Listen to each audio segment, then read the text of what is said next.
Welcome back. This is the Topwater Podcast. I'm Justin Ellis, and we're going to get into this stuff as soon as the intro's done. So let's do it.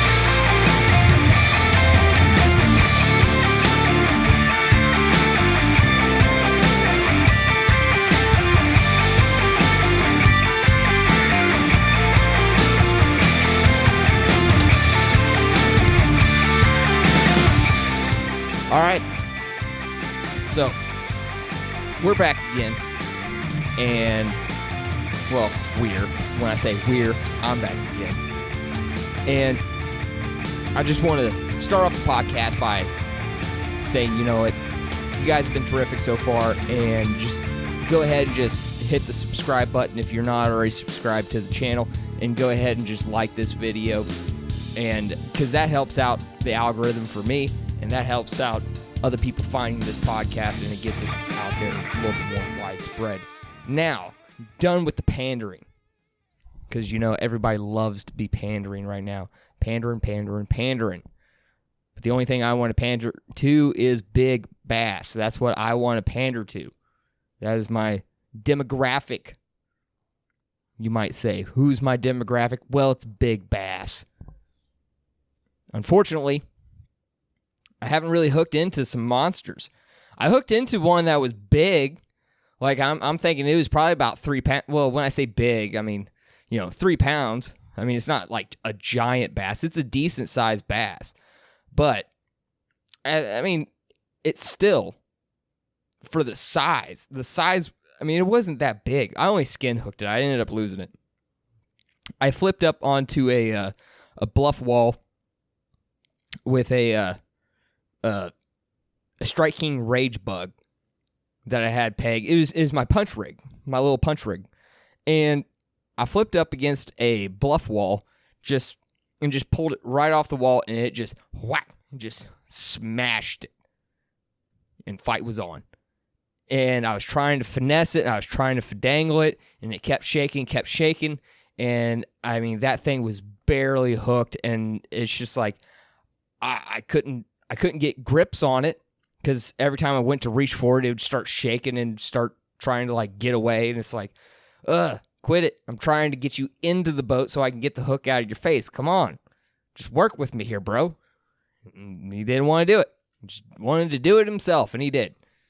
So I ended up losing that bass. It was probably about a 3-pound bass, but like I said, it was barely hooked. I barely had that thing hooked. And I'm surprised I even got it to where I had the fight with it. I'm surprised that hook just didn't come out. I mean, it wasn't in there good at all. I mean, it was barely hooked. So when it ripped off, it was just like, oh, there it goes. But it wasn't very long. So, I mean, that bass wouldn't have really helped me in this tournament. It wasn't very long, but it was definitely thick. Like, it had shoulders, like big shoulders. It didn't have the length. Like, it was probably only like a 14, 15-inch bass. But, I mean, you're talking like the head of it was like, a decent size. Like, the front end of the bass was disproportionately bigger than the tail end of the bass.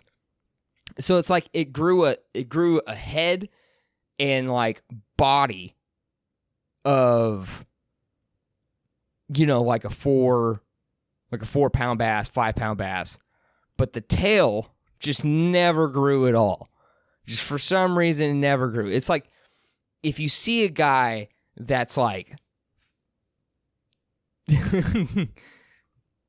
I know a guy like this too, and I'm not making fun of you. If anything, it's kind of impressive, but it's like being a guy that's 5'2" and just nothing but body. Just giant fucking upper body. And itty bitty legs.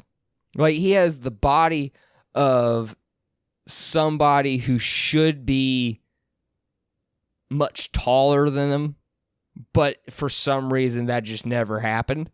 Like, I don't know, just the legs just didn't grow or something. But this bass was just short. It was a short bass. And like, I mean, it would have helped. It would have helped catching this bass because it was probably about a 14, 15-inch bass. But it was just thick. Like, thicker than Snickers. That's really what it was. I mean, it was just giant. I mean, I couldn't... I really didn't know what to really do with it. Also, it's like, at a certain point, I was like, I want to lip it, but I'm having a hard time lipping it because of how skin hooked it is. It's just like, I'm not trying to just rip the hook out. But I mean, that's what ended up happening anyways. It was just, right there at the boat, and there it goes. It was almost like I could have just scooped it up and just put it into my kayak, and that's probably what I did. And that's what I did with the next big bass that I had, because I had him skidding hook too. And I just dipped my hand, and I was just like, whoop, and just tossed him into the kayak and dealt with it. But I couldn't believe how thick that bass was and how short it was. Because when I saw the head, I'm like, oh, this is a big bass. And I saw the tail, I'm like, that's not a big bass. Like, it'd be a decent tournament bass if you were weighing in bass. It would be a good bass for that because it was thick. It was a thick bass. Like, it was wide. It had width to it. It had width and girth. It was just this thick bass. But it was like, God. It was compact as you could get it. There was no winning a length tournament in that one. Like, it wasn't long at all. I mean, like I said, it would have helped out immensely. Immensely, it would have helped out. But unfortunately, that one got away. Which, I mean, it kind of sucks. But at the same time, I almost don't feel too bad about that one. I don't feel too bad about that one just because it was just the predicament that I was in. And also, that was the first fish that I actually hooked into. So, I just went, you know what? It is what it is. It is what it is because I had it barely hooked. The fish was thrashing around. It was thick as a Snickers, and it just got the leverage on the hook because it was up next to the boat. It didn't have as much line in between it and the rod, so it didn't have as much room to play, and it was just right there. And it used its weight against me. And when it used its weight against me, it ripped off the hook because it was barely hooked. And it is what it is. I think the best thing I could take away from that was I should have just scooped it up. Two things. I need to buy a net. A net that's not going to get tangled up into hooks. Because the last time, my net currently has giant gaping holes into it.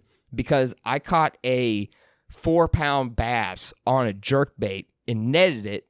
And it just thrashed around in there and got the hooks absolutely entangled into the net. And I couldn't separate the hooks out of the net without just cutting gaping holes into the net. So now my net has giant holes. And there's no use for it. There's no use for a net that has giant gaping holes. So now I need to buy a new net. And most likely the net that I'm going to buy is probably going to be I'm going to say it's probably going to be like some sort of rubber net. Something with rubber. Just so that way is... Just so that way my hooks don't get tangled up as bad. Because it seems like the nets that have all the different fibers, and like I assume there's some sort of, I'm not even sure what type of fiber. I mean, I know there's some sort of synthetic blend of, it's probably some sort of like neoprene, or I don't know. I have no idea. Don't ask me. I am not a net expert for real. But I do know that the type of net that I have is not the type of net that I need, because the type of net that I need is the one that doesn't get tangled up into hooks constantly. Because that wasn't the first time I've had to like deal with hooks inside of a net, and luckily I hadn't had to like cut my net apart in order to do that. And we're talking, when I say holes, I'm talking like not only like that, but like, you know, big enough holes for a fish to get through.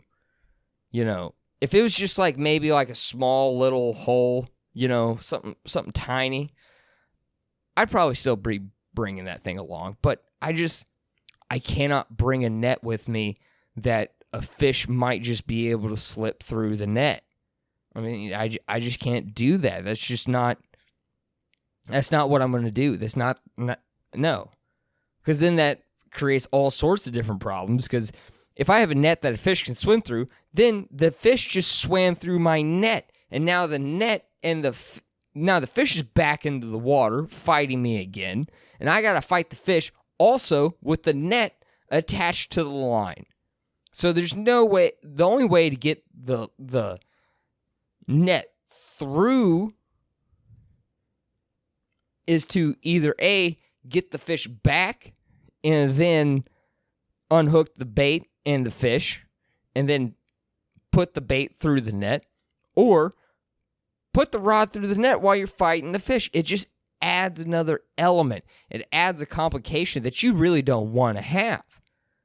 I mean, why would you want to have a net attached? Because now it's attached.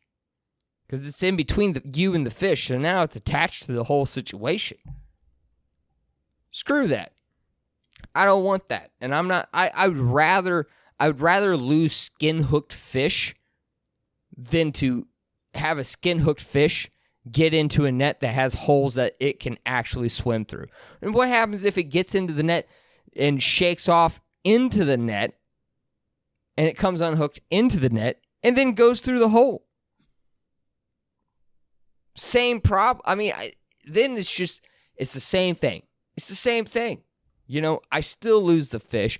Now, instead of me just going, oh, well, it was skin hook and it shook off, now it's like, oh, yeah, now my net has holes in it, and now I have an excuse to make. And I don't like making excuses. I don't like making those excuses. I don't. I really, really don't. And even then, even for me to sit here and go, oh, well, it was just skin hooked, I still think that that's an excuse, and I still think that I could have done something different in order to actually have landed that fish. Now, that being said, I skin hooked another fish that was a decent sized fish. And I think when I measured it, it was a 16-inch fish. Now, this fish gave me fits. This fish gave me absolute fits because it would not sit still. It constantly just kept moving, and kept moving. And it's just like, dude, I just wanted to plug into its head and just be like, bro, chill out for like 3 seconds. Let me take a picture and I'll put you back in the water. And you'll be good to go. The process took so much longer because this fish is just flopping. And it keeps flopping. And every time it flops, now I have to readjust you. And it flops, and now I have to readjust it. And then it flops again. It's just like every time I readjusted this fish and got it into the right spot, it flopped.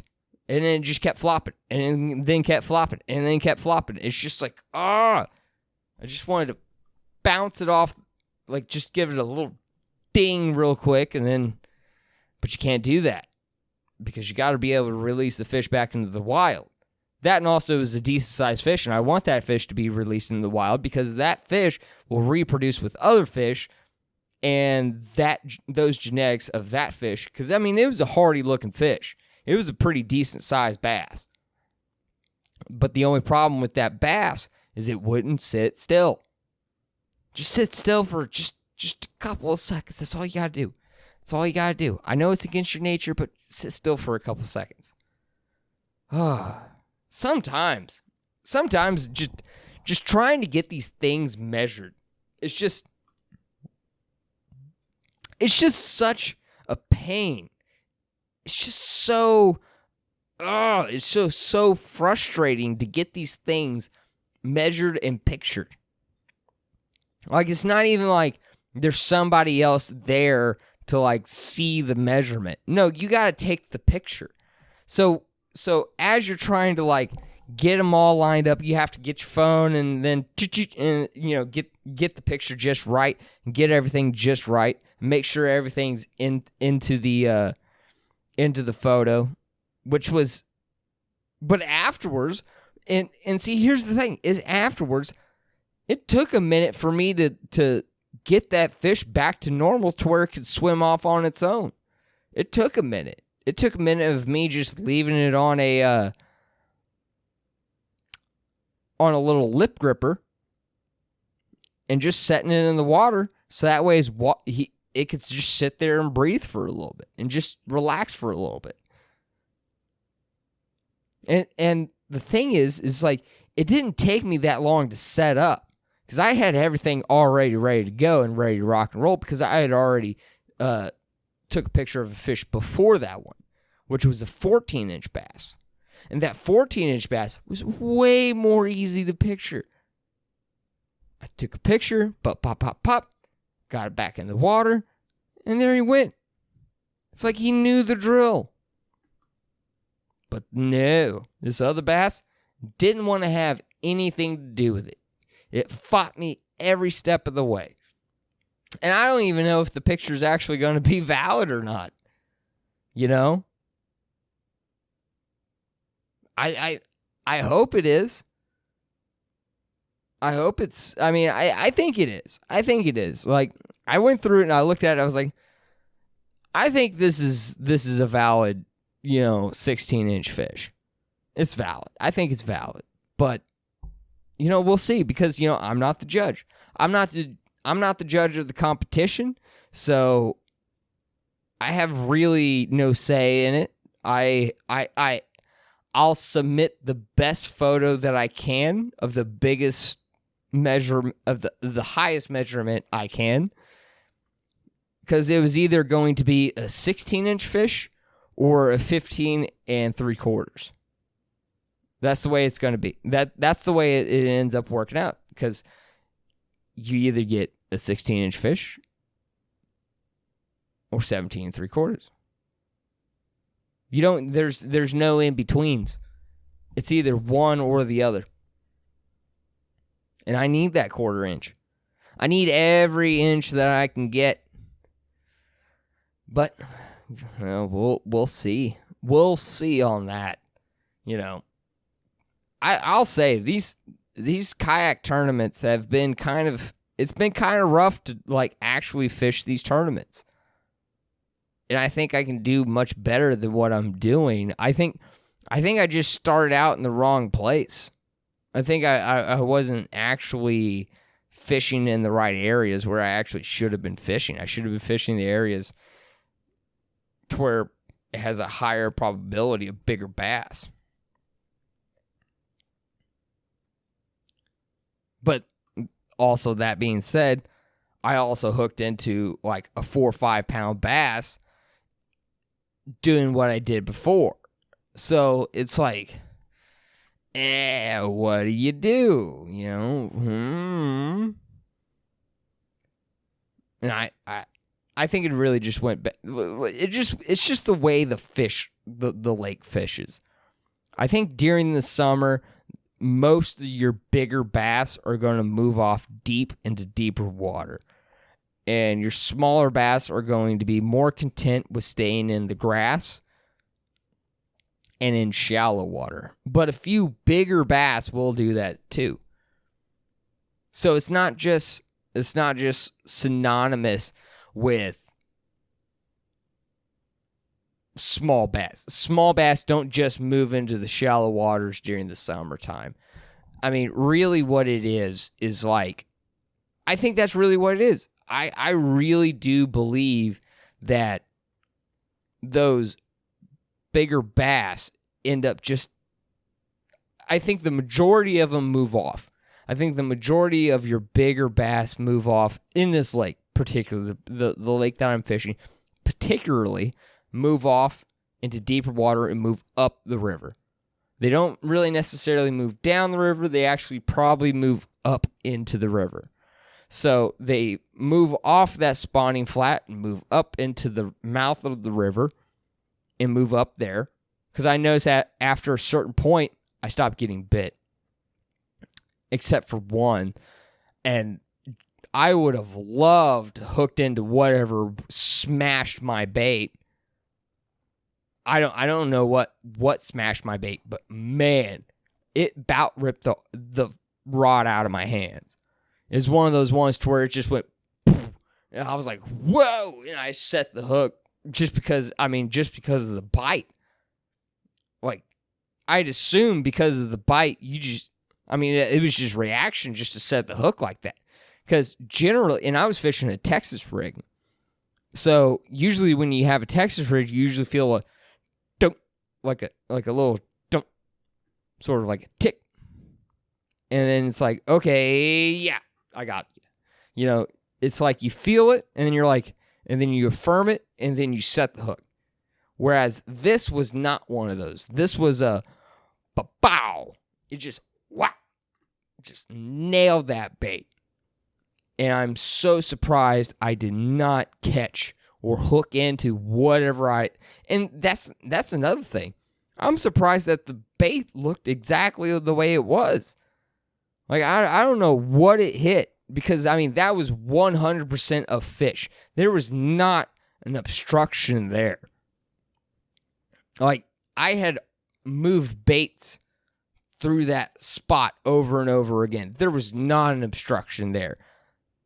Because at first I was like, oh, that must have been like a limb or something. That wasn't a fish. And then I like threw moving baits and I threw some other stuff.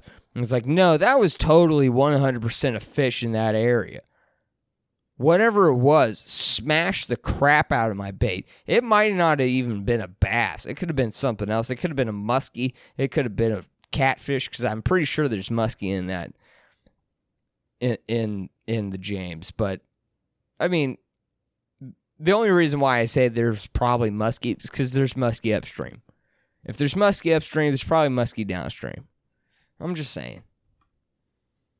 If there's one there, there's probably one here. You know, it could have been. It could have been anything. Could have been a turtle. Or it could have been just an overzealous small bass and just went whole hog, full force, just and just railroad that thing, just bam, just and try to dust that thing. And here's another thing: it also could have been a flathead. Could have been a flathead. Could have been something like that. Because that's one. I don't know if this is like an old wives' tale, but I would assume, like, because I was told by my uncle that flathead like to smash their bait first. They like to smash their prey first and then eat it. So they'll cripple it and then eat it. But I don't think that's the case. I really don't think that's the case, just because I think a lot of the times something comes up and like bites at it, and then a bigger fish comes by and scares off the smaller fish, and then the bigger fish eats the bait. I don't think it's necessarily a thing to where one fish will run up and smash a bait just so that way it can eat it because it's dead. Like, kill it first and then eat it. I think that's just an old wives' tale. But there has been times to where catfishing, we've had baits to where they run up and they smash the bait. So they come up and they just hit it. They just hit it hard. And then come back and then they eat it. All of a sudden you hear off your clicker. And then you just wait for a few minutes. And then all of a sudden you hear and it's just the thing fucking running off with it. That's what it's doing. So it could have been, and the way it hit actually reminds me a lot of the times whenever I have caught catfish. Just the way it hit was just like, it just railroaded that thing. Like, it just demolished that thing. And never got a hook into it. So it must have hit that thing, realized that thing was an artificial lure, and spit it out just about as quick as it hit it. Because I set the hook just about as quickly. Now, the opposite may be true. That this thing hit this thing going in the opposite direction. And as it's going in the opposite direction, as it hits it, the weight actually pops the mouth open. And then the bait, when I jerked it, comes out. So the fish itself didn't have time to grasp the bait as it was running away with it. Because it came in so hot that when it hit it and pulled tension on the line, that it actually busted the mouth open, and then that allowed me to, or the bait itself to come out, and then me to jerk the hook as it was coming out, or it was already out of the fish's mouth. One of the two. I mean, that's probably the case. I would assume that's probably the case. Because, I mean, I had I think it's a half-ounce tungsten on it. Yeah, it's a half-ounce tungsten. Because it's one of my Strike King ones. So, it's definitely a half-ounce tungsten. Which, I don't know if that's enough to blow a fish's mouth out. But I think it is. Because I think I've done it before. I'm pretty sure I've done it. I usually, when I go to set the hook, I usually try to make sure the line's tight first and then set the hook. There's very few times that I let tension down on the lines and then set the hook. Just because there's been plenty of times to where I'll feel something and I'll just set the hook and nothing will be there. But my bait will be all screwed up. And I think the reason why that is because it was munching on it and it had it, but when I set the hook, I set it on slack line, not tight line. So what happens is you have the fish's mouth that's closed, and you have the bait that's in there. So what happens is that sinker, if it's not on a tight line, it's just sitting inside there. So the way the hook actually sets. So the fish's mouth is closed, right? And if there's no weight, it keeps the mouth closed, and as you pull it out, that causes everything to bunch up. Like, that's why you get this like large bunched up bait on your hook, is because the mouth is closed. And there's no weight to pull to bust the mouth open in order for them to open their mouth. Because if something hits them on the inside of the mouth, it'd be like if you, like, think about it like this. Have you ever been eating something and then come across a bone and you go, ah, and you instantly just open your mouth? Well, it'd be like kind of like that if something just punched you on the inside of your mouth. You'd probably just open your mouth because it would fucking suck. You know, it would cause everything just to kind of open up because you don't want your shit to break.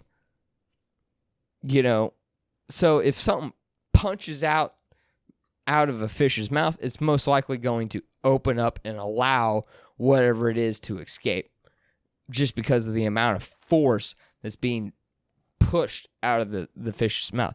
Now, what sets the hook is is the hook set itself, but when the bait, what it is, it's the mouth of the bass that collapses the bait. So what happens as the bait is moving out of the bass's mouth, is trying to keep hold of whatever it has in his mouth because it's trying to eat it. It doesn't want it to get away because it's trying to eat it. So as it's pulling out of the fish's mouth, that's what causes the bait to collapse down and the hook to expose, because it's trying to keep it inside of its mouth. And since the bend of the hook is like this, so you kind of get that sort of like bend. Because of that bend, it follows the bend of the hook, and that hook is still in the fish's mouth, and that hook penetrates through. And that's how the fish gets hooked. Now, with a larger weight, like a half-ounce weight, an ounce weight, an ounce and 3/4, an ounce and a half, if you have something like that, and you go to set the hook, well, when that bait hits the mouth, it causes the mouth to open, because it has to. It has to force the mouth open, because what it is it's a wedge being pulled through the mouth. Now, the majority of the time, the bass doesn't have time to clamp back down onto whatever's being projected out of their mouth, because you're setting the hook with so much force, because you have to drive the hook through the plastic into the fish's mouth, and also you have to drive the hook into the fish's mouth. Even though the hook point is usually fairly sharp, even though that is the case, you still want to set the hook fairly hard. Now, when it comes down to doing it with the weight in front, you want to actually put tension onto it first. So that way the sinker actually gets to the end of the mouth. And so when the sinker gets to the end of the mouth, it'll poke out the mouth, and then when you set the hook, the mouth will actually follow along with the rest of the bait, and you'll actually be able to get a hook into the fish's mouth. Whereas if you do it on slack line, you're just busting it through. So that's why whenever it comes down to punch fishing, it's not just about recognizing that you have a bite. It's also recognizing that you do have to manage the amount of weight that you have on front of your weight. So if you have a large enough weight that will cause the bass to open its mouth, then you have to make sure the line is tight first. If that makes sense. I think I broke that down in a correct fashion. Basically, the more weight you have onto the front, onto the bait that's pegged onto the weight, you need to make sure that you do a reel. Basically, you have to make sure that the line is tight first, that you're loading up on the rod. So you have to make sure the line is tight and the rod is loaded. Because if the rod is not, because the way I do it is I reel down, and then I know that the rod's starting to load up, and when the rod loads up, that's when I jerk hard. That's when I hip pop, because I use my hips to set the hook. And that's another thing. When you're in a kayak, you set the hook with your hips. You don't set the hook with your arms. You set the hook with your hips. It's a full body movement. It's a hip pop. It's not with everything's in combination. But where it starts is it starts in the hips. First it starts in the feet. Let's actually okay. So I'm going to break down the hook set. When you're in a kayak and you're standing up, what it is it's a pop of the hip. You pop the hip, and that's what the hook set is. So what you're trying to do is you have stability in your legs. So you want a stable platform when you're fishing, as stable as you can. Now, in a kayak, that's kind of, in a way, not the best thing to be able to set a hook in, because two things. For one, it likes to tip fairly easily. And for two, you can't step backwards. There's really no stepping backwards into a hook set. So a lot of the times when you set the hook, you will take a step or two back because you want to take up all the line that you actually kind of, all the stretch. Any of the stretch, any of the force moving the fish forward, you want to take that line, that sort of stretch off of it. But in a kayak, you're not afforded those sorts of luxuries. What you are is you are a mobile, very, very mobile platform. And even when you are actually anchored down, your hook set actually has to be fairly particular. And particular is you can't go too far.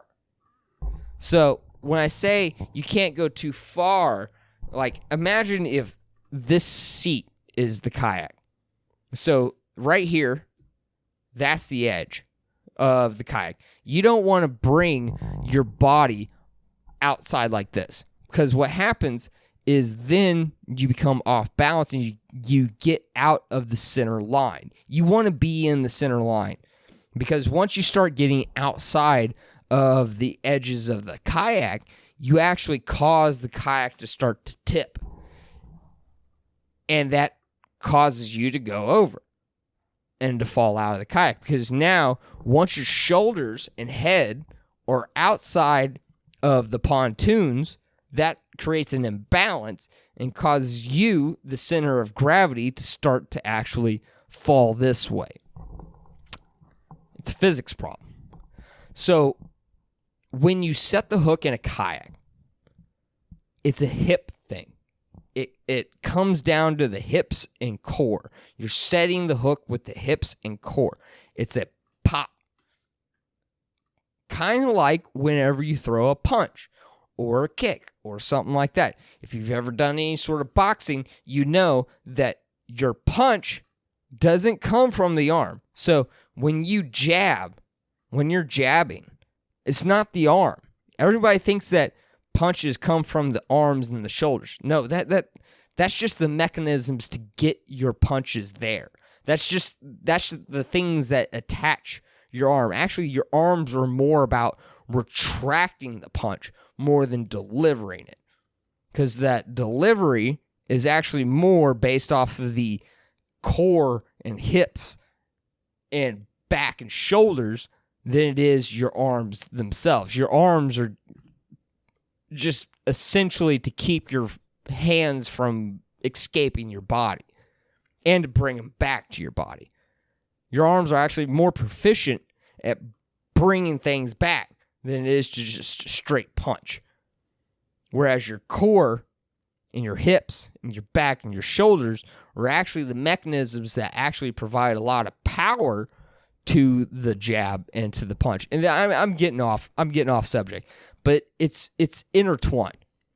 So the hook set is about the hips, the core, and the shoulders, all working in unison, because you can't get too far one way. You can't lean back. You can't lean on. You can't put your weight into it. So how do you set a hook without moving your body.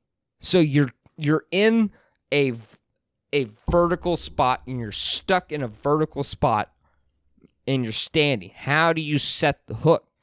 Well, you set it with your hips and your core, your back, and your shoulders, because all that can rotate. All that is rotation.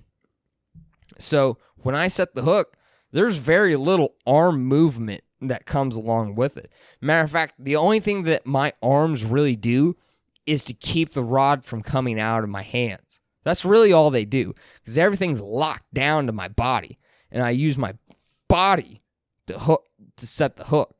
I don't use my arms to set the hook. I use my body to do that. So the way that I do it is to pop my hips. I tighten everything down, and I pop my hips. Wow. And it's hard to explain it. It's easy. It would be easier to show it. Maybe I might just make a video on how I actually set the hook on a fish. How I actually go through setting the hook. And I might just, and actually that's not a bad idea. I'm glad I'm recording this now, because I might actually sit down this week and do an instructional video on how to set the hook without falling out of a kayak while standing up. Because that's very important. It's very important to understand how to set the hook inside of a kayak while you're standing up. And it comes down to your core, your shoulders, and your hips. Mainly your hips and your core and your shoulder. Everything's right there. Now, when you set the hook like that, here's the thing. When you set the hook and you miss, that shouldn't create this huge disturbance. It should be whack, and you should be able to come right back. You should be able to just set it in and then come right back. Just like a jab. You should be able to set that in and come right back. It shouldn't be this huge, you shouldn't do this huge punch to where it's like, oh, you're having to like reset this wild punch. No, it should be tight. Just whack. Just right out and back. Right out and back. That's what it should be. It's not a huge motion, but it's powerful. And the reason why it's powerful is because of the muscle groups in the system that you're actually utilizing. And the system that you're utilizing is the same system that you utilize with jabs, punches, that sort of stuff. You're utilizing the core, you're utilizing the hips, the back, the shoulders. I about said traps, but the traps are part of the shoulders. But you're utilizing all that in one. And just remember, the spine is the center line. You want your center line to not move. You want your weight to not shift one way or the other, forward or back, left or right. And that's what you need to do. And it's something that took me a while to develop. But when I do it, I don't fall out of the kayak. And that's important.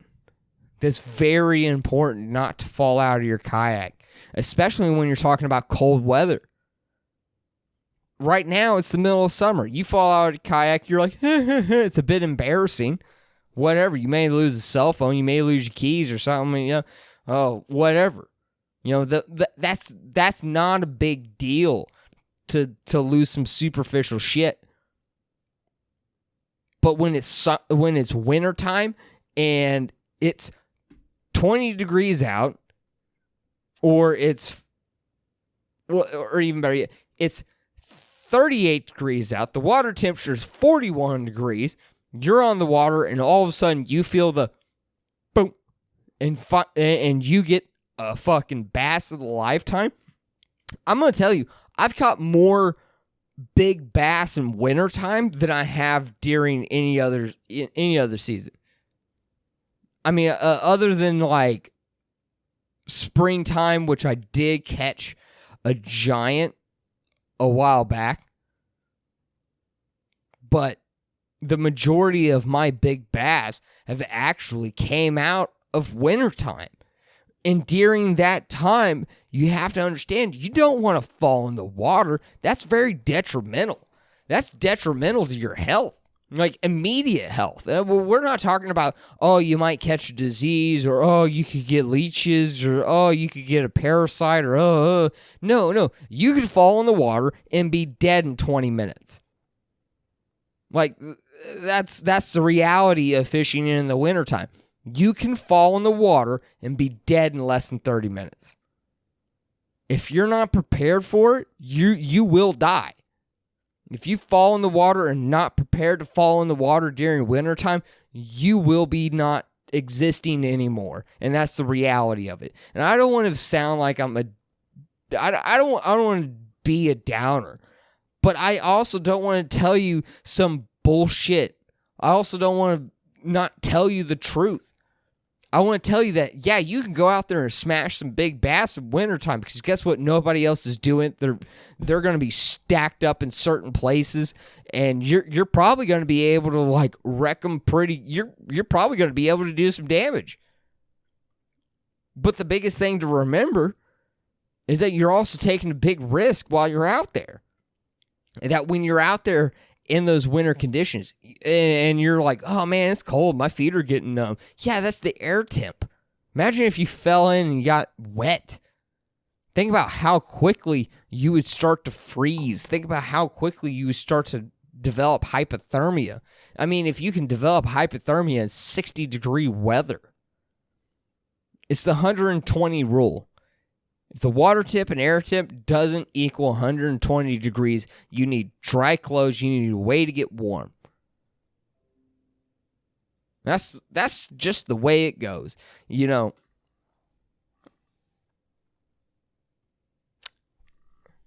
yeah, that's just the way it goes. And you know what? I know I rant a little bit, and I know I like to get up on my pedestal and stuff. But, I mean, I just want you guys to be safe. I want you to know the risk. I want you to know the danger. I want you to know the different techniques to be able to keep yourself safe, to be able to keep yourself dry. You know, even if it's something as mundane as a hook set. How to set a hook in a kayak without falling out, even if it's something like that. Which, I mean, everybody kind of gets whenever you start actually setting hooks in a kayak. You know, at first it's like, but the way, the reason why I want you guys to know this is because I don't want you to fall out. Because I don't want you to fall out and lose your keys. I don't want you to fall out and lose your cell phone. I don't want you to fall out and lose your fish. I don't want you to fall out and lose your rods. And when it comes down to like wintertime, I don't want you to fall out and lose your life either. I want you guys to still be watching this stuff. You know, I want you guys to know. I don't want you guys to be afraid. I want you guys to just know this is the information. And there are inherent risks that we do take as fishermen, as anglers. We do take these risks, and we hold ourselves. We have to hold ourselves accountable. You have to be accountable for yourself as a fisherman, because if you're not accountable for yourself, you could lose your life. And that's just kind of the reality that we live in. Is that when you're not accountable for yourself, you can lose your life. You are putting your life on the line, and you're taking more risks than you should. So when you do take when you take a risk to where there's a possibility of losing your life, you want to stack the odds in your favor as much as possible. So when you're going fishing and it's wintertime and it's dead middle of winter, and I know I'm talking about dead middle of winter fishing right while it's the dead middle of summer, but the winter's coming. It's not going to go away. It's going to be here in a few months. It's going to be here quicker than you think. So now's the time to prepare for wintertime fishing. Now's the time to prepare for that. If you don't have winter gear, go ahead and start saving up money now in order to buy some sort of winter gear. Or even better yet, how about you save up money for a dry bag and then get some extra clothes into that dry bag, get a towel, get some sort of get some of those chemical heating things to where those heat whatever packs to where you can just break them and then you pop them and then they turn really hot or whatever. You shake them up really good and then they get really hot. Get a couple of those. Get some dry clothes, get a dry bag, and have that in your kayak. Now's the time to actually make a winter pack while it's hot. Because guess what? All that winter stuff is on sale right now. It's just like in the middle of summer, all the summer stuff, it's on sale. Because nobody's wearing summer stuff. Nobody's wearing winter shit. Go out and get winter stuff now. Go out and prepare now. Don't prepare when it's too late. Do it now. That's the best time to do it. It's the best time. Get your dry bag. Get the things that you need to get. Get some flares if you need it. And get everything that you need for wintertime fishing. Get it now. Because it's going to be most likely on sale because it's the middle of summer. Nobody's going to be winter fishing in the middle of summer unless you're in the southern hemisphere, because then it would be wintertime down there. But get your winter gear now. Get that stuff prepped. Get it prepped now so that way when it comes wintertime and it starts folding over into the colder months, that you're prepared for it. You're ready to go. You don't have that. It becomes a second thought. And then all of a sudden, when you dump off in the water, hey, guess what? You have access to the stuff that's going to save your life. That's what you need to do. Get the stuff that saves your life. And that's what you need now. Because it's easy to think that this will never happen to you. But it's also a shocker when it does. And when it happens to you, you will thank the heavens that you prepared for it. And some of you right now are probably sitting there going, yeah, why isn't anybody yes, this is exactly what needs to be said.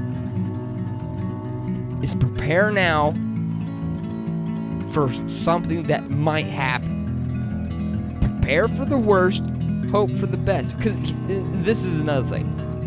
I don't want you to go out winter fishing thinking that you are going to dump over. I want you to have the peace of mind when you go out fishing. I don't want this to be some sort of scare tactic for you to go out and just buy shit willy-nilly. No, I want this to be the peace of mind that is being brought to you.